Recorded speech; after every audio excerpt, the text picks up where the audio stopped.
Back to my YouTube channel. तो आज मैं एक न्यू टॉपिक लेकर के आई हूँ। Describe secondary sector and sub sector of secondary sector in India or it may be Indian economy. ठीक है, इस टाइप का क्वेश्चन आता है और इसका मतलब होता है कि द्वितीयक क्षेत्र के बारे में हम लोग को बताना है कि द्वितीयक क्षेत्र क्या है और उसके सब सेक्टर यानी कि उप क्षेत्र कौन कौन से हैं। ठीक है, इंडिया में या फिर इंडियन इकोनॉमी मतलब कि भारतीय अर्थव्यवस्था में। ठीक है, तो चलिए स्टार्ट करते हैं। ये बहुत ही छोटा सा टॉपिक है और बहुत जल्दी कवर हो जाएगा और इसे ज़्यादा शॉर्ट नोट्स ही आता है, तो हम लोग इसको शॉर्ट नोट्स के तहत ही देखेंगे। ठीक है, द्वितीयक क्षेत्र में कच्चे माल को विनिर्माण की प्रक्रिया के माध्यम से तैयार माल में बदला जाता है। इस गतिविधि को औद्योगिक गतिविधि भी कहा जाता है। द्वितीयक क्षेत्र को माध्यमिक क्षेत्र के लाभ से भी जाना जाता है। द्वितीयक क्षेत्र में विद्युत उपकरण निर्माण, खाद्य निर्माण, कपड़ा उत्पादन, हस्तशिल्प और उद्योग शामिल है। विकसित देशों में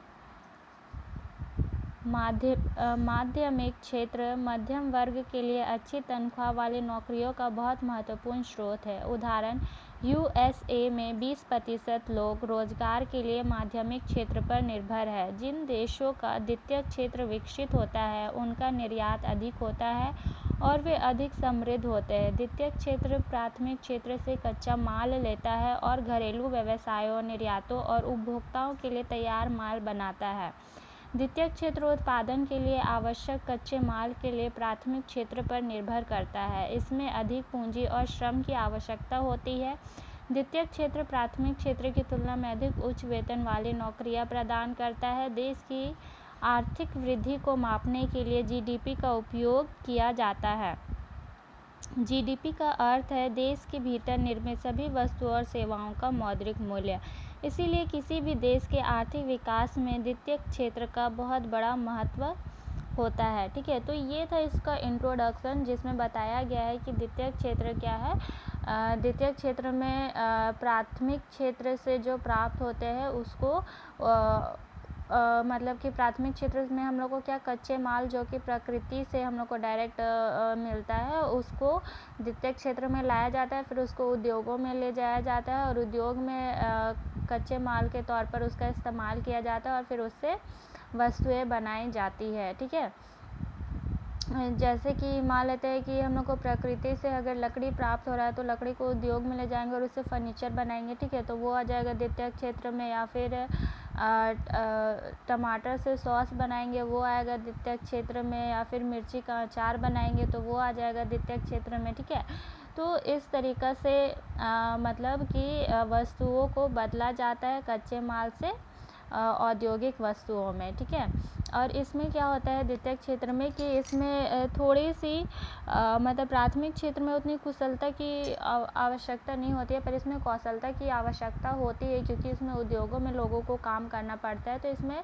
मशीनों को चलाने के लिए कौशलता की आवश्यकता पड़ती है, इसलिए इसमें जो वेतन होता है, ठीक है, वो प्राथमिक क्षेत्र के मुकाबले अधिक मतलब होता है, उच्च वेतन मिलता है इसमें लोगों को। ठीक है, और द्वितीयक क्षेत्र में जो है वो जो माल बिकता है कच्चा माल में जो रॉ मटेरियल होता है उसमें कम कीमत में बिकता है वो। ठीक है, अब लेकिन जो द्वितीयक क्षेत्र में वस्तुएं को जब बेचा जाता है तो उसका दाम क्या होता है दुगुना होता है या उससे ज़्यादा भी हो सकता है, उसमें बेचा जाता है। ठीक है, और इसमें पूंजी और श्रम की आवश्यकता अधिक होती है प्राथमिक क्षेत्र की तुलना में। ठीक है, तो अब हम लोग देखेंगे कि द्वितीयक क्षेत्र के उप क्षेत्र कौन कौन से हैं, या फिर उप क्षेत्र बोल सकते हैं, उदाहरण बोल सकते हैं, या फिर गतिविधियां भी बोला जा सकता है इसको। ठीक है, तो अब हम लोग देखते हैं कि द्वितीयक क्षेत्र के उदाहरण कौन कौन से हैं। द्वितीयक क्षेत्र कई उप क्षेत्रों से बना है जिसमें औद्योगिक और कारीगर दोनों तरह की गतिविधियां शामिल है। पहला है शिल्प। शिल्पकारों द्वारा विभिन्न कच्चे माल को उपभोक्ता वस्तुओं या दैनिक कार्यों के लिए उपयोगी वस्तुओं में बदलने के लिए शिल्प सबसे पुरानी निर्माण गतिविधियों में से एक है।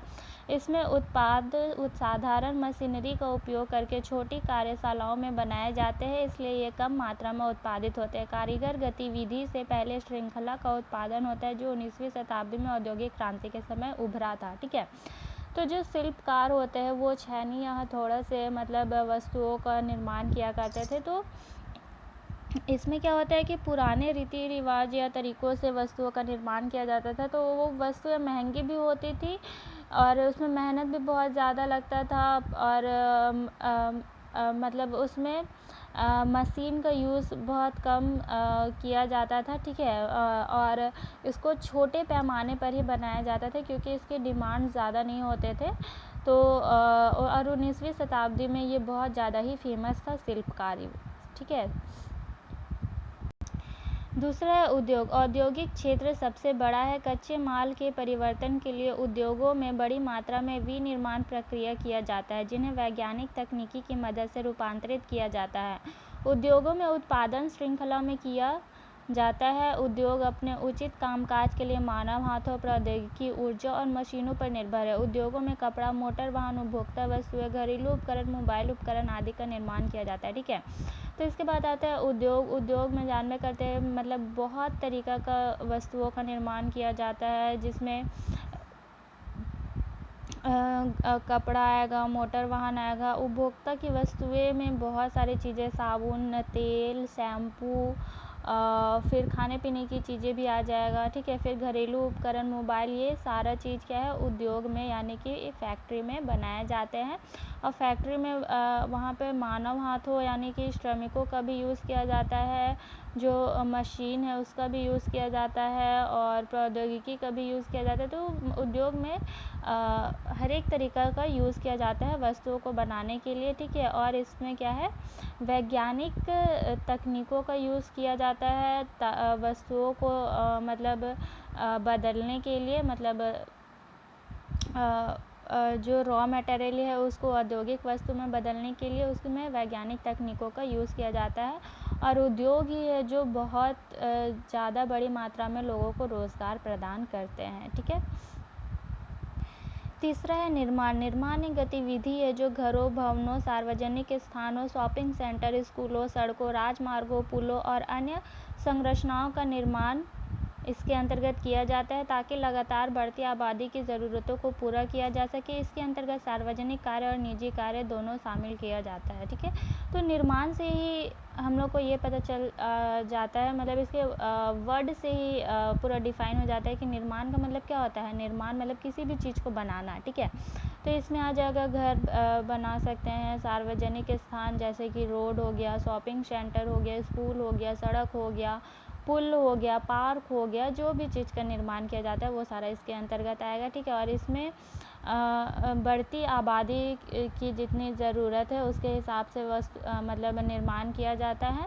और इसमें सार्वजनिक कार्य और निजी कार्य दोनों शामिल होते हैं, क्योंकि सार्वजनिक कार्य में आ जाएगा कि जो सड़कें हैं, पुल हैं, कुछ सार्वजनिक पार्क भी होते हैं, स्कूल, सरकारी अस्पताल, ये सारा इसके अंतर्गत आएगा। और निजी में प्राइवेट स्कूल, प्राइवेट हॉस्पिटल्स या फिर प्राइवेट पार्क्स भी आते हैं, वो सारा इसके अंतर्गत आएगा, ठीक है।